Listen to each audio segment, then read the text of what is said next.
Welcome back on capital news. चलिए देखते हैं दिल्ली की 25 फटाफट बड़ी खबरें। साथ ही डेली खबरों से अपडेट रहने के लिए चैनल को सब्सक्राइब करने के साथ वीडियो को लाइक करें। दिल्ली की सड़कों पर दौड़ेगी पर्पल इलेक्ट्रिक बसें, टूरिज्म को ऐसे मिलेगा फायदा। दिल्ली सरकार देश विदेश से दिल्ली घूमने आने वाले पर्यटकों के लिए नई बस सेवा शुरू करने जा रही है। इस बस का खास रूट होगा और ये बस पर्यटकों के लिए खास तौर पर चलाई जाएगी ताकि एक ही बस में सवार होकर पर्यटक दिल्ली के कई महत्वपूर्ण और प्रसिद्ध स्थलों का भ्रमण कर सके। जानकारी के अनुसार इन बसों का रूट प्रधानमंत्री संग्रहालय से शुरू होकर इंडिया गेट, नया संसद भवन, Rashtrapati Bhavan, Connaught place, Delhi hot और भारत मापदंड सहित कई लोकप्रिय स्थलों तक जाएगा। इन बसों की खासियत यह है कि इनमें सिग्नेचर ब्रिज और भारत मंडपम जैसे ऐतिहासिक स्थलों की जानकारी दिखाई जाएगी। इसका उद्देश्य देशी और विदेशी पर्यटकों को आकर्षित करना और उन्हें दिल्ली का पूरा अनुभव देना है। सीएम रेखा गुप्ता ने स्वास्थ्य मंत्री के साथ की अहम बैठक, बोली इलाज के लिए भटके नहीं मरीज। दिल्ली की मुख्यमंत्री रेखा गुप्ता ने साफ कहा है कि राजधानी के सरकारी अस्पतालों को मरीजों के लिए बेहतर बनाना उनकी सरकार की सबसे बड़ी प्राथमिकता है। उन्होंने कहा कि दिल्ली सरकार सुनिश्चित करने में जुटी है कि हर अस्पताल में दवा या उपकरण और इलाज की सुविधाएं समय पर और पर्याप्त मात्रा में उपलब्ध रहे। मुख्यमंत्री रेखा गुप्ता ने शनिवार को दिल्ली सचिवालय में स्वास्थ्य मंत्री डॉक्टर पंकज कुमार सिंह और सभी सरकारी अस्पतालों के चिकित्सा अधीक्षकों के साथ एक बड़ी समीक्षा बैठक की। बैठक में अस्पतालों में दवाओं की उपलब्धता, मशीनों की स्थिति, स्टाफ की कमी और भवनों की मरम्मत जैसे मुद्दों पर चर्चा की गई। इस मौके पर लोक निर्माण विभाग के वरिष्ठ अधिकारी भी मौजूद रहे ताकि अस्पतालों में निर्माण और मरम्मत से जुड़े कामों को समय पर पूरा किया जा सके।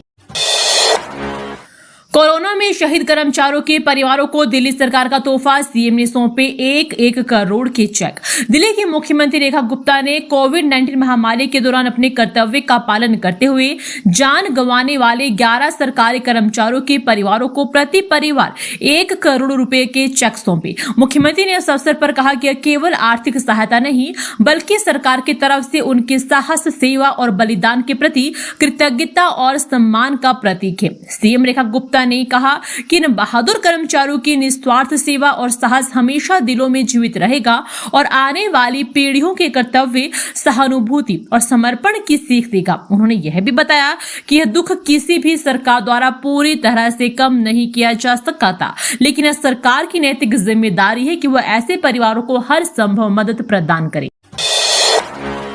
दिल्ली की बहनों को रेखा गुप्ता सरकार का तोहफा, भाई दूज से पहले कर दिया ये बड़ा ऐलान। भाई दूज से पहले दिल्ली की महिलाएं और ट्रांसजेंडर यात्री जल्द एक नई डिजिटल सुविधा का लाभ उठा सकेंगे। मुख्यमंत्री रेखा गुप्ता की सरकार राजधानी में महिलाओं के सशक्तिकरण और सुरक्षित यात्रा को बढ़ावा देने के लिए जल्द ही सहेली पिंक कार्ड योजना शुरू करने जा रही है। यह कार्ड महिलाओं और ट्रांसजेंडर यात्रियों को डीटीसी बसों में मुफ्त यात्रा की सुविधा देगा और भविष्य में मेट्रो में भी इस्तेमाल किया जा सकेगा। दिल्ली सरकार के परिवहन विभाग के अधिकारियों के मुताबिक यह पिंक कार्ड राष्ट्रीय सामान्य गतिशीलता कार्ड पर आधारित होगा। इसका मतलब यह है कि यह एक ही कार्ड दिल्ली की बसों, मेट्रो और अन्य सार्वजनिक सरकारी परिवहन में चल सकेगा। अधिकारियों ने बताया कि सहेली पिंक कार्ड की लॉन्चिंग भाई दूज के आसपास की जाएगी और मुख्यमंत्री के निर्देश पर इसे चरणबद्ध तरीके से लागू भी किया जाएगा। दिल्ली में प्रदूषण घटाने को लेकर इनोवेशन चैलेंज अभियान, इतना इनाम भी देगी रेखा गुप्ता की सरकार। देश की राष्ट्रीय राजधानी दिल्ली में प्रदूषण को रोकने के लिए मुख्यमंत्री रेखा गुप्ता की सरकार ने एक बड़ा कदम उठाया है। सरकार ने इनोवेशन चैलेंज की शुरुआत की है जिसके तहत आम लोग, शोधकर्ता और संस्थान ऐसे नए और सस्ते तकनीकी समाधान सुझा सकते हैं जो प्रदूषण को कम करने में मदद करे। इस पहल को दिल्ली प्रदूषण नियंत्रण समिति ने पर्यावरण विभाग के तहत शुरू किया है। सरकार ने बताया कि लोग अपने प्रोजेक्ट सुझाव 31 अक्टूबर तक भेज सकते हैं। इसके बाद सभी प्रपोजल का 3 चरणों में मूल्यांकन किया जाएगा। चयनित प्रोजेक्ट को सरकार की ओर से 5 लाख से लेकर 50 लाख रुपए तक का इनाम मिलेगा। जिन विचारों और तकनीकों से प्रदूषण नियंत्रण में प्रभावी सुधार संभव होगा उन्हें दिल्ली में लागू भी किया जा सकता है। दिल्ली सरकार ने कोल्ड्रिफ कफ सिरप पर लगाया बैन। मध्य प्रदेश में 20 बच्चों की हुई थी मौत। दिल्ली सरकार ने कोल्ड्रिफ कफ सिरप पर तत्काल प्रभाव से प्रतिबंध लगा दिया है। दिल्ली सरकार का यह फैसला मध्य प्रदेश में सिरप के कारण 20 बच्चों की मौत के बाद आया है। Drugs testing lab Madhya Pradesh की रिपोर्ट में इस सिरप में खतरनाक रासायनिक तत्व डाइथिलीन ग्लाइकोल पाया गया है, जो स्वास्थ्य के लिए बेहद नुकसानदायक है। रिपोर्ट में इसे मानक गुणवत्ता से बाहर घोषित किया गया है। सरकार ने जनता से अपील की कि वे इस दवा का प्रयोग तुरंत बंद करें और इसे बाजार से खरीदने या बेचने से परहेज करें। दिवाली छठ में घर जाने पर नहीं होगी दिक्कत। नई दिल्ली रेलवे स्टेशन और बस अड्डों पर खास इंतजाम। त्योहारों के समय राजधानी दिल्ली के रेलवे स्टेशन और इंटरस्टेट बस टर्मिनल पर यात्री भीड़ को नियंत्रित करना एक बड़ी चुनौती होती है, जिससे निपटने के लिए रेलवे और परिवहन विभाग ने स्टेशन एवं बस टर्मिनलों पर यात्री प्रबंधन के विशेष इंतजामों की तैयारी कर रखी है, ताकि प्लेटफॉर्मों एवं बस स्टैंडों पर अनियंत्रित भीड़ की स्थिति न बने और यात्रियों को सुरक्षित यात्रा सुनिश्चित हो सके। त्योहारों के मौसम में बढ़ती भीड़ को देखते हुए नई दिल्ली रेलवे स्टेशन पर भीड़ नियंत्रण के लिए एक नई व्यवस्था लागू की जा रही है, जिसके तहत अब आरक्षित टिकट वाले यात्रियों को भी प्लेटफॉर्म पर पहुंचने से पहले कुछ समय के लिए होल्डिंग एरिया में रोक कर रखा जाएगा। दिवाली भैया दूज पर दिल्ली वालों को होगी बसों की किल्लत। सड़कों से हटाई गई 556 सीएनजी बस। राजधानी दिल्ली में दिवाली और भैया दूज के मौके पर बस से सफर करने वालों को परेशानी झेलनी पड़ सकती है। दिल्ली ट्रांसपोर्ट कॉर्पोरेशन की 556 सीएनजी बसें खराबी और तय उम्र पूरी होने के कारण सड़कों से हटा दी गई है। अब डीटीसी के बेड़े में शामिल 705 सीएनजी बसों में से केवल 149 ही चल रही है, यानी त्योहारी सीजन में दिल्ली की सड़कों पर बसों की भारी कमी रहेगी। डीटीसी के अधिकारियों के अनुसार इन बसों ने या तो 15 साल की तय उम्र पूरी कर ली है या फिर चलने की किलोमीटर सीमा पार कर ली है। नियमों के मुताबिक ऐसी बसों को अब सड़कों पर नहीं उतारा जा सकता। पिछले साल भी जब बसों की उम्र पूरी हो रही थी तब तत्कालीन सरकार ने नई बसों की कमी के कारण इनके संचालन की अवधि कुछ समय के लिए बढ़ा दी थी, लेकिन अब वह अवधि भी खत्म हो चुकी है। इसलिए चरणबद्ध तरीके से पुरानी बसों को सेवा से हटा दिया जा रहा है। सीएम रेखा गुप्ता ने की कांतारा की तारीफ। अभिनेता ऋषभ शेट्टी और उनकी टीम से की मुलाकात। दिल्ली की मुख्यमंत्री रेखा गुप्ता ने हाल ही में फिल्म कांतारा चैप्टर 1 के अभिनेता और निर्देशक ऋषभ शेट्टी और उनकी टीम से मुलाकात की। यह मुलाकात राजधानी के मुख्यमंत्री जनसेवा सदन में हुई। मुख्यमंत्री ने सोशल मीडिया पर इस मुलाकात की तस्वीरें साझा करते हुए फिल्म की खुलकर सराहना की और कहा कि कांतारा भारतीय संस्कृति और आध्यात्मिक परंपराओं की आत्मा को खूबसूरती से दर्शाती है। मुख्यमंत्री रेखा गुप्ता ने अपने पोस्ट में लिखा, आज कांतारा चैप्टर 1 के अभिनेता और निर्देशक ऋषभ शेट्टी और उनकी टीम से मुलाकात की। यह फिल्म भारत की आध्यात्मिक गहराई और सांस्कृतिक विरासत को बेहद सुंदर ढंग से प्रस्तुत करती है। ऐसे कार्य हमारे देश की परंपराओं की भावनाओं को वैश्विक मंच तक पहुंचाते हैं। मैं टीम को शानदार सिनेमाई यात्रा के लिए शुभकामनाएं देती हूँ। अब दिल्ली में बसों की सीटों पर दिखेंगे विज्ञापन। इनकम बढ़ाने के लिए डीटीसी का नया प्लान। डीटीसी बस की सभी सीटों के पीछे विज्ञापन लगाने पर विचार कर रही है। डीटीसी की आय बढ़ाने के लिए बस के अंदर सीट के पीछे सहित बसों में अन्य स्थानों पर भी विज्ञापन लगाने का प्रस्ताव है। अभी तक बसों के बाहरी भाग पर ही पिछले सालों में विज्ञापन लगाए जाते रहे हैं।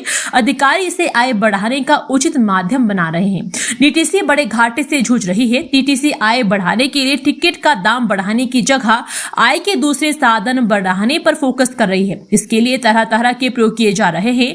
बस डिपो में बहुमंजिला पार्किंग के साथ शॉपिंग कॉम्प्लेक्स बनाने की योजना भी शुरू हो रही है। सोसाइटियों में कुत्तों को खाना खिलाने को लेकर हंगामा। आधी रात बुलानी पड़ी 6 पीसीआर। सुबह 4 बजे निपटा मामला। चार्मवुड विलेज स्थित कैनवुड सोसाइटी में शनिवार देर रात कुत्तों को खाना खिलाने को लेकर हंगामा हो गया। स्थिति इतनी बिगड़ गई कि पुलिस की 6 पीसीआर मौके पर पहुंच गई। सुबह करीब 4 बजे तक हंगामा होता रहा है। पुलिस के अनुसार देर रात को सोसाइटी के लोगों की शिकायत पर डॉग लवर महिलाओं के खिलाफ केस दर्ज कर लिया गया है। रविवार सुबह महिलाओं ने भी शिकायत दी है। मामले की जांच की जा रही है। लोगों के मुताबिक कैनवुड सोसाइटी में रॉयल ट्रीटेड की महिलाएं कुत्तों को खाना खिलाती है। इसको लेकर पहले भी विवाद हो चुका है। कई बार मना करने के बाद भी महिलाएं सोसाइटी के अंदर सार्वजनिक स्थानों पर कुत्तों को खाना खिलाती है। मार्च में मामला पुलिस स्टेशन भी पहुंचा था। सोसाइटी में बढ़ रहे कुत्तों के हमले के मामले से निवासियों में भय का माहौल है। हापुड़ के गांव में संक्रमण फैलने से मचा हड़कंप, 100 से ज्यादा लोग बीमार। क्षेत्र के गांव बाबूरगढ़ में संक्रमण फैलने से लोग परेशान हैं। इस समय 100 से ज्यादा लोग बुखार की चपेट में हैं। बुखार से वायरल के साथ ही मलेरिया के लक्षण भी सामने आ रहे हैं। 20 से ज्यादा ग्रामीणों को गंभीर हालत में विभिन्न अस्पतालों में भर्ती करवाया गया है। बार बार सूचना दिए जाने के बावजूद ग्राम प्रधान व स्वास्थ्य विभाग सुध लेने को तैयार नहीं है। इससे हालात और बिगड़ रहे हैं। ग्रामीणों ने गाँव में स्वास्थ्य शिविर लगवाकर जांच कराने की भी मांग की है। शहर से 5 किलोमीटर दूर गांव कांठी खेड़ा का हाल बेहाल है। गांव में लगभग हर घर में बुखार से संक्रमित लोग पड़े हुए हैं। शनिवार को गांव में 100 से ज्यादा लोग बुखार की चपेट में थे। इनमें से 20 से ज्यादा की हालत गंभीर बनी हुई है। इनको विभिन्न निजी अस्पतालों में भर्ती करवाया गया है, जहां पर उनका इलाज चल रहा है। बुखार में मिश्रित लक्षण आने से ज्यादा परेशानी हो रही है। फरीदाबाद में 900 छात्रों को मिलेगी बड़ी राहत। आईटीआई को जल्द मिलेगा आधुनिक सुविधाओं से लैस नया भवन। एनआईटी पासित राजकीय औद्योगिक प्रशिक्षण संस्थान में नए भवन का निर्माण कार्य 90% पूरा हो चुका है। दरवाजे और शीशे लगाने का काम भी चल रहा है। लोक निर्माण विभाग का दावा है कि दिसंबर के पहले सप्ताह में नया भवन आईटीआई को सौंप दिया जाएगा। नया भवन मिलने से 900 से ज्यादा विद्यार्थियों को राहत मिलेगी। फिलहाल पुराने और कंडम घोषित भवन में कक्षाएं आयोजित हो रही है। एनआईटी पासित आईटीआई में 21 ट्रेड है। जिला के 9 आईटीआई की तुलना में यहां सबसे अधिक छात्र पढ़ते हैं। फिलहाल कंडम घोषित भवन में कक्षाएं आयोजित होती है, जिससे छात्रों के साथ साथ अध्यापकों को भी परेशानी झेलनी पड़ती है। छात्रों को प्रैक्टिकल ज्ञान भी नहीं मिल पा रहा है, लेकिन नया भवन शुरू होने से सुविधाओं का विस्तार होगा। गुरुग्राम में सीजन की सबसे ठंडी सुबह, तापमान 17.6 डिग्री तक पहुंचा। क्षेत्र में शनिवार को इस सीजन की अब तक की सबसे ठंडी सुबह रही। न्यूनतम तापमान गिरकर 17.6 डिग्री सेल्सियस दर्ज किया गया। तापमान में आई गिरावट के साथ ही सुबह और शाम के समय हल्की सर्दी का एहसास होने लगा है। हवा में ठंडक घुलने लगी है, जिससे मौसम में बदलाव साफ महसूस किया जा सकता है। मौसम विभाग के अनुसार फिलहाल दिन का अधिकतम तापमान करीब 29.2 डिग्री सेल्सियस दर्ज किया गया है। हालांकि विशेषज्ञों का कहना है कि अक्टूबर के अंतिम सप्ताह तक ठंडक और बढ़ेगी तथा सर्दी का असर और स्पष्ट होगा। गाजियाबाद के इस इलाके पर चला जीडीए का बुलडोजर, 10 बीघा जमीन पर काटी जा रही कॉलोनियां जमीन जोन। गाजियाबाद विकास प्राधिकरण की जोन 1 के गांव अटोर नगला में अवैध रूप से 10 बीघा जमीन पर विकसित की जा रही अनाधिकृत कॉलोनी पर बुलडोजर से निर्माण को ध्वस्त किया। गाजियाबाद विकास प्राधिकरण वीसी अतुल वत्स के निर्देश और अटोर नगला में अवैध रूप से प्लॉटिंग कर विकसित की जा रही कॉलोनी में निर्माण को ध्वस्त किया। गाजियाबाद विकास प्राधिकरण अधिकारियों के अनुसार खेती की भूमि पर इंटरलॉकिंग टाइल्स लगाई गई थी, जिन्हें बुलडोजर से उखाड़कर ध्वस्त किया गया। इस दौरान मौजूद लोगों ने विरोध किया, लेकिन परिवर्तन टीम के साथ मौजूद पुलिस बल ने विरोध कर रहे लोगों को मौके से खदेड़ दिया। अतिक्रमण करने वालों पर होगी कार्रवाई, डिप्टी मेयर जे भगवान यादव ने अधिकारियों को दिए निर्देश। दिल्ली नगर निगम ने के महापौर जे भगवान यादव ने वार्ड 17 भलुआसवा स्थित जहांगीरपुरी सी ब्लॉक का निरीक्षण किया। निरीक्षण के दौरान उप महापौर के इलाके की साफ सफाई की व्यवस्था सुधारने के निर्देश दिए। इसके साथ ही कूड़ा उठाने वाली एजेंसी को सही ढंग से कार्य करने के लिए कहा। इस दौरान महापौर ने जहांगीरपुरी सी ब्लॉक स्थित बाबा साहेब भीमराव अम्बेडकर पार्क का निरीक्षण भी किया। उप महापौर ने पार्क के साथ लगती निगम की जमीन को पार्क में मिलाकर एक 4 दीवारी करने के आदेश दिए। पार्क में लगे पेड़ों की छटाई करने के लिए भी कहा। दिल्ली पुलिस का मानवीय चेहरा, मानसिक रूप से कमजोर महिला को 27 दिन बाद परिवार से मिलवाया। दिल्ली पुलिस को दिल की पुलिस यूं ही नहीं कहा जाता है। मानसिक रूप से कमजोर महिला को उसके परिवार से मिलवाने के लिए दिल्ली पुलिस ने दिन रात एक कर दिया। कहते हैं ना कि शिद्दत से किसी को ढूंढो तो वह मिल ही जाता है। 37 दिन की कोशिश के बाद पुलिस ने महिला के परिवार को मध्य प्रदेश के बाबा बागेश्वर धाम के पास से ढूंढ निकाला। पुलिस ने महिला को स्वजन को सौंप दिया है। शाहदरा जिला पुलिस को 7 सितंबर को एक बेसहारा गर्भवती महिला सड़क पर मिली थी। उसकी मानसिक स्थिति को देखते हुए पुलिस ने उसे मानव व्यवहार एवं संबंध विज्ञान संस्थान में भर्ती करवाया। कुछ दिनों के बाद महिला ने एहतबास के शौचालय में बच्चे को जन्म दिया। गंभीर हालत में बच्चे व मां को पास के स्वामी दयानंद अस्पताल में भर्ती करवाया गया, जहां डॉक्टर ने बच्चे को मृत घोषित कर दिया। 400 साल पुराने ढांचे का होगा पुनरुद्धार, दिसंबर तक कार्य पूरा, पर्यटकों के लिए खोला जाएगा। जिस बारापूला पुल राष्ट्रीय स्मारक के नाम पर बारापूला एलिवेटेड कॉरिडोर का नाम पड़ा है, इस 400 साल पुराने पुल को भारतीय पुरातत्व सर्वेक्षण नया जीवन देने में लग गया है। इसी उद्देश्य से इस पुल स्मारक का संरक्षण कार्य शुरू किया गया है, जो दिसंबर से पहले पूरा कर लिया जाएगा। उपराज्यपाल के निर्देश पर इसके ऊपर से हटाए गए अतिक्रमण के बाद इसे संरक्षित करने की योजना पर पिछले 2 साल से चल रहा है काम। बारापूला पुल 1612-1621 के बीच मुगल बादशाह जहांगीर शासन काल में बनाया गया था। इसका नाम इसके 12 खंभों और 11 मेहराबों के कारण पड़ा था।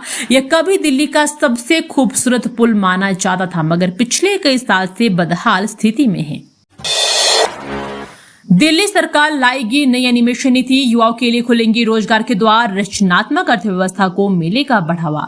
दिल्ली सरकार एनिमेशन, विजुअल इफेक्ट और कॉमिक्स क्षेत्र को प्रोत्साहित करने के लिए एक नीति तैयार कर रही है। इस नीति का उद्देश्य शहर की रचनात्मक अर्थव्यवस्था को बढ़ावा देना और युवाओं के लिए रोजगार के अवसर तैयार करना है। दिसंबर तक नीति के मसौदे को अंतिम रूप देने की योजना है। इस नीति के मसौदे पर प्रतिक्रिया के लिए लोगों से सुझाव भी लिए जाएंगे। इसके बाद नीति को मंजूरी के लिए दिल्ली मंत्रिमंडल के समक्ष रखा जाएगा। एक वरिष्ठ अधिकारी ने कहा है कि सरकार प्रधानमंत्री नरेंद्र मोदी की विकास भी विरासत भी के नजरिए से प्रेरित होकर शहर को एवीसीजी, एनिमेशन, विजुअल इफेक्ट, कॉमिक्स और गेमिंग क्षेत्र में वैश्विक कंटेंट केंद्र के रूप में स्थापित करने के लिए काम कर रहे हैं। उनके अनुसार प्रस्तावित नीति कौशल विकास और उद्योग एवं शिक्षा जगत के बीच सहयोग पर केंद्रित होगी। आ गई तारीख, इस दिन से शुरू हो सकती है डीटीसी बस में महिलाओं के लिए पिंक कार्ड की सुविधा। बस में यात्रा करने वाली जो महिलाएं पिंक कार्ड के इंतजाम में हैं, उन्हें भैया दूज से सुविधा मिल सकती है। उन्हें बसों में यात्रा करने के लिए पिंक टिकट की जगह पिंक कार्ड दिया जाना है। मुख्यमंत्री रेखा गुप्ता ने परिवहन विभाग को इस योजना पर काम तेज करने का निर्देश दिया है। 2019 में भैया दूज पर डीटीसी बसों में महिलाओं को निःशुल्क बस यात्रा के लिए पिंक टिकट की सुविधा शुरू की गई थी। अब टिकट की जगह डिजिटल कार्ड बनाने की तैयारी है। दिल्ली सरकार के एक अधिकारी ने कहा है कि प्रयास किया जा रहा है कि भैया दूज पर इसे लॉन्च कर दिया जाए।